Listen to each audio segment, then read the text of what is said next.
President Mahama in France for International Day for Access to Information.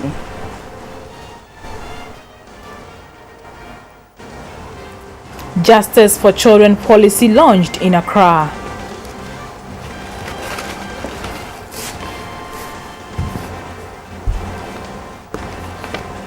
It's time for News Hour live on GBC24 and GTV. Good evening and you are welcome. My name is Suyoko Kwakutre. And I am Micheline Taka. You welcome.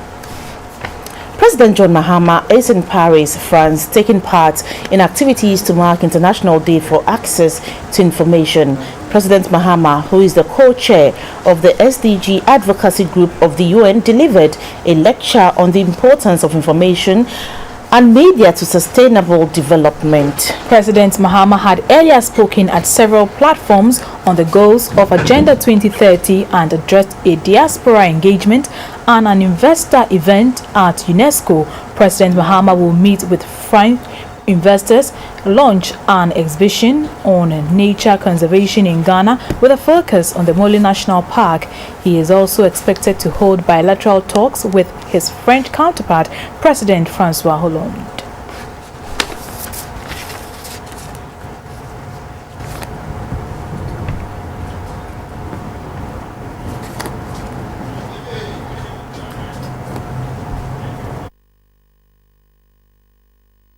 Corporate tax has been identified as the largest source of mining revenue received by the government in 2014. This was revealed by the Ghana Extractive Industries Transparency Initiative in a report on Ghana's extractive industries at a forum at Obuasi in the Ashanti region. The Ghana Extractive Industries Transparency Initiative, GTV, is a local version of a global body which closely monitors payments and utilization of revenues from the mining and oil and gas sectors. GTV's latest report for the year 2014 captures activities of companies in the mining, oil and gas exploration sectors. According to the report, government revenues were generated from mining licenses, ground rent, property rates, royalties, corporate taxes, dividends, and environmental permitting fees. The dissemination workshop at Obuasi brought together representatives of the key players in the extractive industry to appraise themselves of the reconciliatory report of revenue payment, receipts, and utilization from the two sectors. The Ashanti Regional Minister, Mr. John Alexander Akon, said Ghana needs to learn from countries that have maximized the socio-economic benefits of the mining and extractive sectors. An official from the Minerals Commission, Mr. Amponsa Teria, emphasized the need to balance public expectations about the benefits from the mining and exploration companies against the profit margins of the companies. On his part, the Director of Policy, Planning and Monitoring of the Ministry of Petroleum, Mr. Joseph Okine, expressed satisfaction with the local content policy. A principal economist at the Ministry of Finance, Mr. Franklin Ashiade, admitted that findings and recommendations captured by the GTV report could influence policies. For us as a country, we believe that the EITR process is here to serve the greatest interest of government and will work to address them.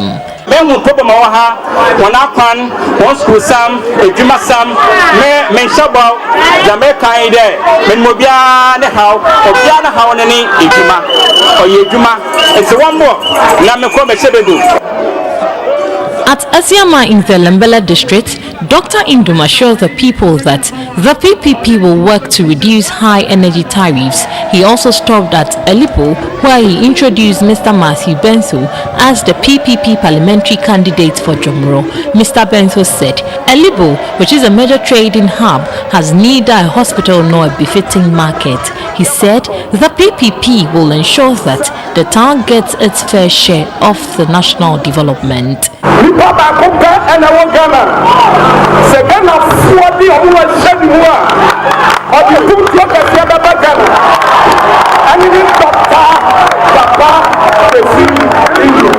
Dr. Inum said the PPP will make sure that revenues from the oil resources are equitably and efficiently invested for the benefit of all.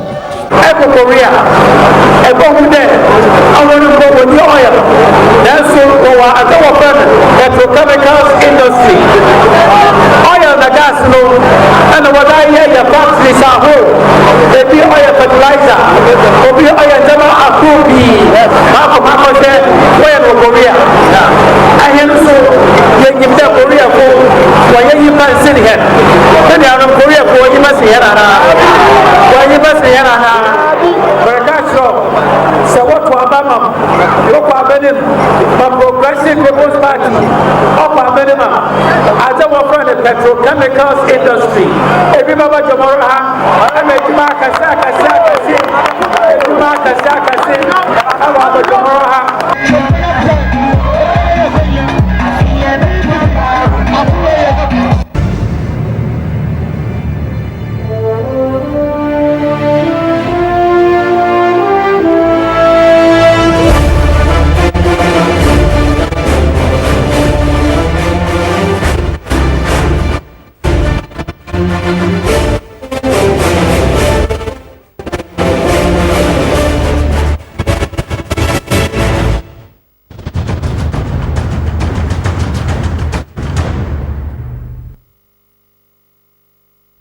Thank you so much for staying on. A 16-year-old girl, Jacqueline Anani, is reported missing. Jacqueline left home for school on Wednesday, 21st of September, and has since not returned. She is a Form 2 student of Cosmos School at La Paz and lives at East Legon, American House. Jacqueline is a little bit fair in complexion and not very tall.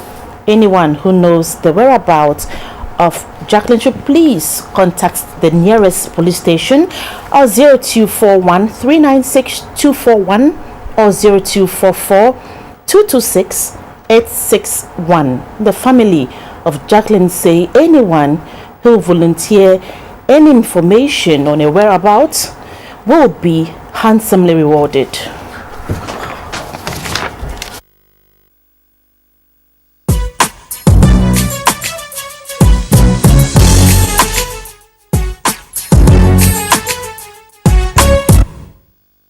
Good evening and welcome to the business news. My name is Esther Edu Ohumeu. The Finance Minister, Seth Tekwe, says the revised ratings of the International Credit Rating Agency, Moody's, from negative B3 to B3 stable is good for the economy. Moody's in 2015 rated Ghana negative B3, an indication of poor economic performance. The latest ratings revealed that the reduction in fiscal deficit and the implementation of structural reforms have led to the current rating. Mr. Tekwe says this is an indication that the government's homegrown policies have bright prospects for 2017. What we all expect by way of prospects for the economy, hopefully these are, the ratings will be telling, a better story. Let's not also forget that Ghana is in the markets, international markets. We have bonds in the markets which are trading, and ratings is a very important factor in the pricing of your bonds, both on the secondary market and if you want to go and borrow for budget or other purposes long term. So already our yields have been going down. The rates, interest rates that we pay have been going down. As was demonstrated from the last bond that we made. We are hopeful that this would bring us back to the 8.25 and 8.5 range, which is where we have been. And if we handle things well, as we are hopeful we will do, going into the growth phase of the economy, we can see the interest we pay on our bonds, both primary and secondary.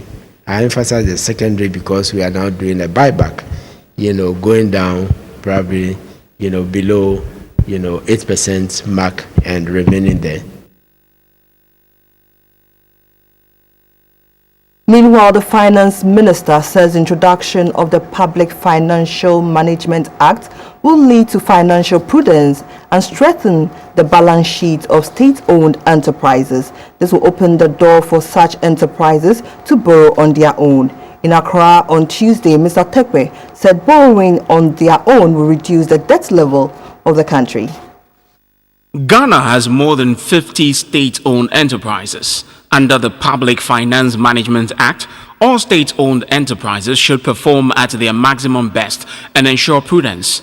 The government is undertaking a number of reforms in these institutions to carefully position them to deliver on their mandate. According to the Finance Ministry, a vibrant state-owned enterprise will have a good balance sheet to borrow on the account of that balance sheet, and this will help reduce their exposure to the state and reduce the debt levels of the country. The first Deputy Governor of the Bank of Ghana, Mr. Millicent Nah, said majority of the non-performing loans in the banking sector come from state-owned enterprises, and their restructuring will reduce the non-performing loans. Excluding the ongoing energy sector debt restructuring within the banking sector, NPL ratio stands at 19.1% as of July 2016. It is expected that after the debt restructuring, non-performing loans will be reclassified and the industry NPL ratio would decline to tolerable levels. So what I'm saying here is that we have these high numbers in terms of NPLs on the back of the SOE debt, which are under restructuring currently. Once the exercise is completed, we expect a downward decline in the NPL levels. Mr. Seth Tekwe touched on the need for such institutions to realize their potential. When all SOEs were turned over to CDB for financing pure commercial basis off the Chinese government balance sheet, helped turn around some of the state-owned enterprises and quasi-state-owned enterprises that are active in Ghana today, in particular Sinopec, Huawei, ZTE. Once upon a time, they were heavily on government balance sheets. Today, they are world beaters. And I believe that, we can also do a turnaround as we are attempting to do with VRA, Gridco, and the rest for the power sector, and we will move on. We've been doing something with GOEM, we'll be moving on with BBC, and others, and looking critically at government shareholding.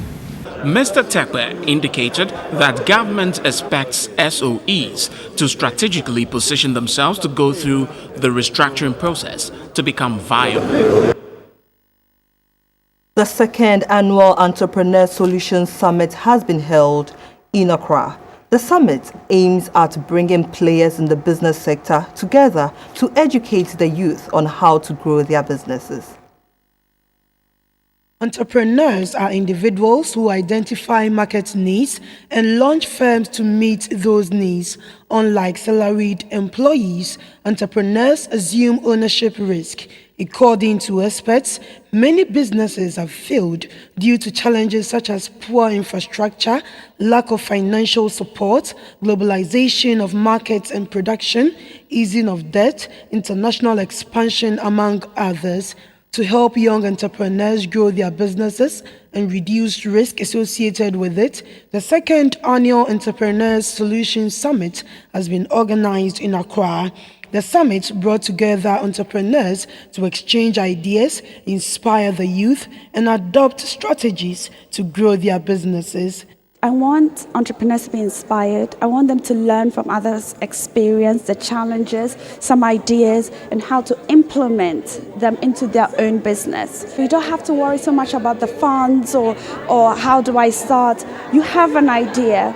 You have someone that believes in your idea. Start it, and I promise you'll get followers. A Kenyan entrepreneur and managing director of Centum Investment, Dr. Christopher John Kirubi, said commitment, financial backing, and knowledge are key to a successful business. Markets don't just appear, markets are made. You must profile your market. You must know what segment of the market you are looking for so that you can communicate directly with your market. If you have a good program, you get backing by banks. The banks are always looking for somebody to support. If you have good business, you are a very big customer of a bank, and banks will grow with you. Speakers at the 2016 Entrepreneurs Solutions Summit urged young entrepreneurs to add value to their products to meet international standards.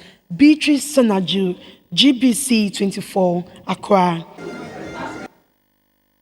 And now the interbank rates for today.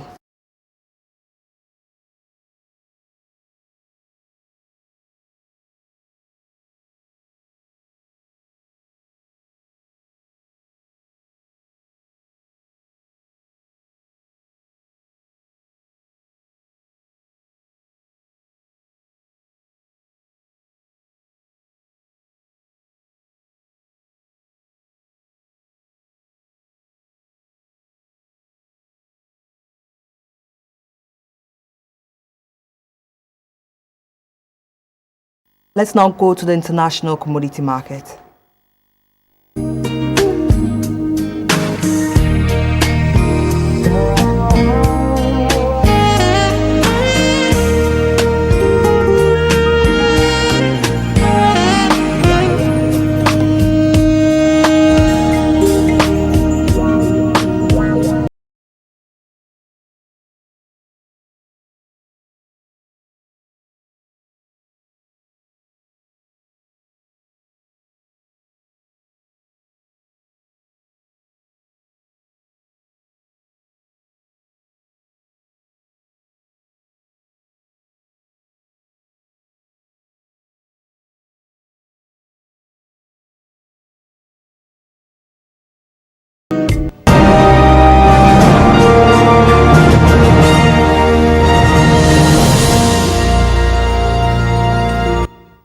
In insurance news for today, people with heart complications and expectant mothers have reason to smile after the Tanzanian National Health Insurance Fund introduced an insurance package to cover them.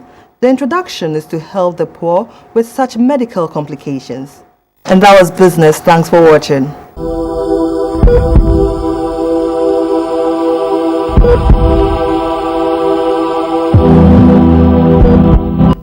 You're welcome back to the health segment. About 2,000 registered general nurses and nurse assistants have graduated from the Dunkwa Onofe Nursing and Midwifery Training College. The nurses in 3 batches passed out as licensed general nurses and nurse assistants. They received diplomas and certificates respectively. Being held by the Dunkwa Onofe Nursing and Midwifery Training College since it was upgraded in 2011. However, this ceremony is for all past students of the college who had successfully gone through the 2 academic programs run by the college, which are Registered General Nursing and Nurse Assistant Clinical. 7 batches of Nurse Assistant Clinical, made up of 1,163 females and 353 males, graduated. 3 batches of Registered General Nurses, made up of 243 females and 192 males, also graduated. The college is seriously pursuing the agenda of attaining the status of a university college to permit us to run degree programs. This dream cannot be realized without active support from Health Training Institution Secretariat and the Ministry of Health. But I know these 2 mother bodies have been very supportive in our ambitious agenda as far as academic and infrastructure development are concerned. Hence, I am very optimistic that they will help us in diverse ways to achieve this all-important objective. The Municipal Chief Executive for Upper East Dentra, Madam Emilia Nkoma, said the assembly is providing CHIPS compounds, advantage points with nurses' quarters and bungalows for doctors to facilitate effective health delivery in the area. We are also providing nurses' quarters at Pokukrom number 1 and 3 units bedroom doctors' bungalow in Dunkwa 4. Doctors in Dunkwa here. These and many others are assurances to our dear graduates gathered here today that the situation is becoming better and better, and you have good facilities which will work when posted to the communities. The Executive Secretary of Health Training Institution Secretariat, Mr. Christopher Beire, tasked the graduates to try and change the negative perceptions that people have of public health workers. In previous years, students were given a 2-year training in enrolled nursing. Having been given accreditation and with approval from the Ministry of Health, the college began a 3-year registered general nursing diploma program.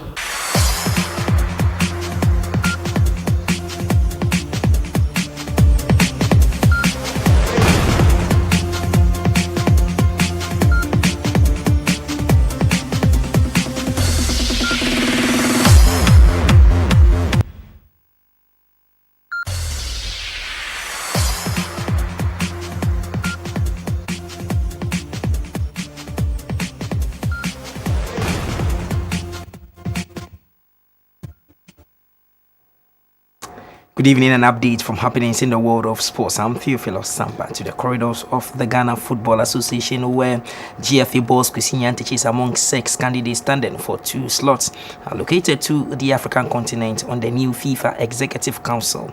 Vice President of the GFA, George Free, says if Mr. Nyantakyi is elected to the FIFA Council, it will mark a victory for every Ghanaian.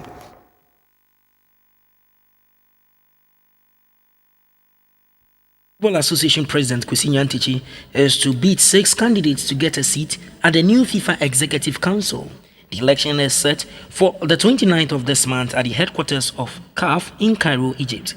CAF's first vice president, Suketu Patel, has pulled out of the race, leaving the second vice president, Almami Kabele Kamara, from Guinea among the top 6 candidates. Nyantakyi's counterpart on the CAF Executive Committee, Ahmed of Madagascar, as well as his fellow West African FA chiefs, Hamido Jibrila from Niger and Senegal's Augustin Senghor, are all eyeing the seat.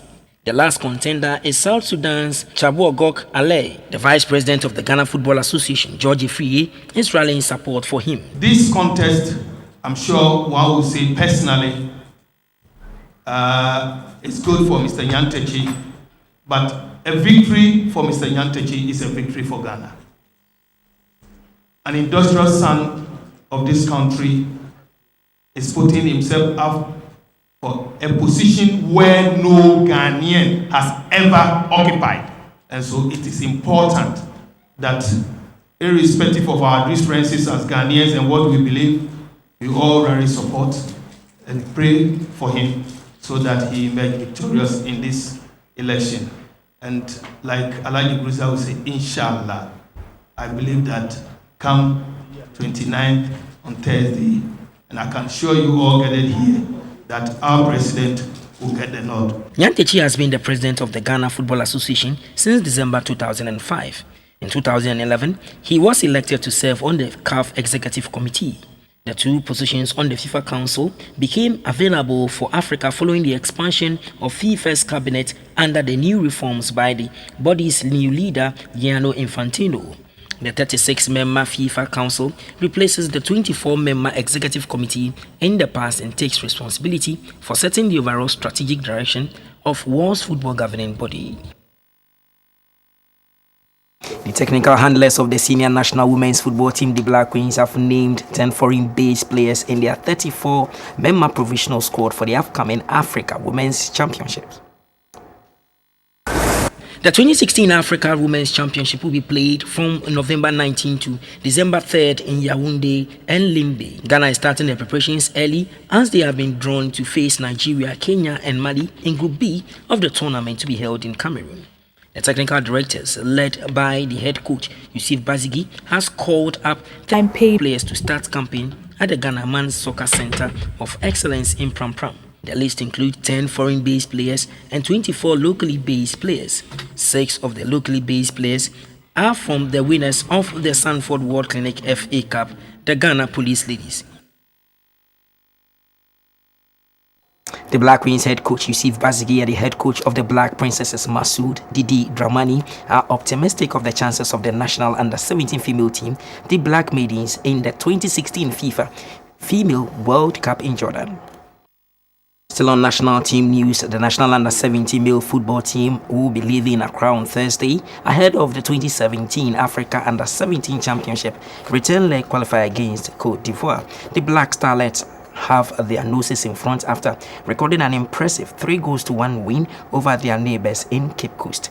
Coach Pakwesi Fabin's troops must protect their advantage ahead of the crucial reverse fixture in Yamoussoukro. Ghana is hoping to return to the apex of juvenile football after missing out on the competition 2 years ago, fielding an unqualified player. The winner of the tie progresses to the 2017 Africa Under-17 Championship to be staged in Madagascar between April 2 and 16.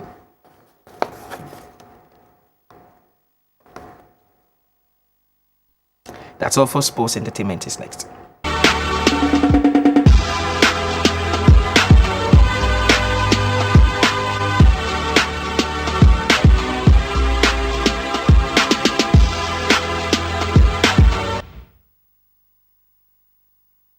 You're welcome back to the entertainment segment. People prefer some colors to others, but many know little about the importance of the colors they choose. In our art and entertainment segment today, we take a look at the meaning and significance of the color pink.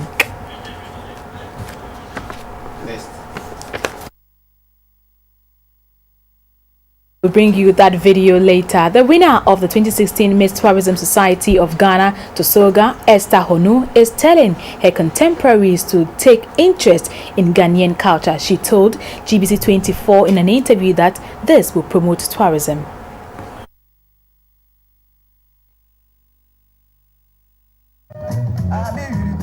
The Tourism Society of Ghana pageant is organized for young people within the ages of 11 and 18 to promote domestic tourism in the country. Esther Honu of the EP Junior High School in Ashaman won this year's pageant. Esther Honu shared her experience on showbiz. What surprised my people was especially the 4th edition. Okay, which made me just like a man. I talked about my hometown, which is Mlevi. They said I should dress like a queen mother, but I thought of it and I said, when I dress like a queen mother, I will not feel comfortable. Okay. So I want to dress like this and change everything out of it. So when I changed it, when I came on stage, nobody recognized me. So after all, before people came to ask me, was I the one who came? And I said yes.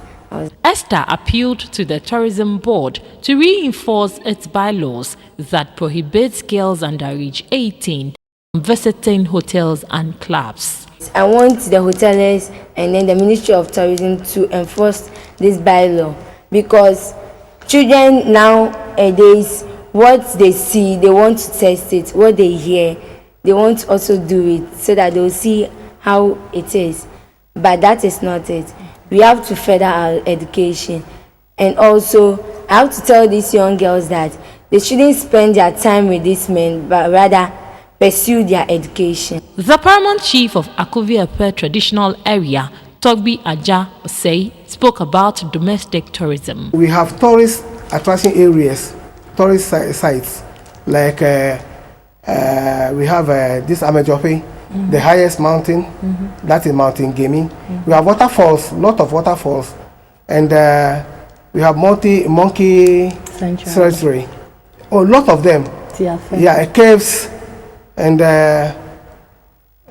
have lagoons. Yeah, you have a lot of them. So you bring the students there, or what do you do? Yeah, students are taken around all these places. Okay. Yes. Because some of them doesn't know anything about them. The coordinator of Tourism Society of Ghana, Tema Ashaman branch, Foli Eliklim, said domestic tourism can be projected if students in basic schools are encouraged to show interest in tourism. And it's a wrap on the news for now. Thank you so much for watching. We'll be back at 10:30 with news tonight. Good evening. Good evening.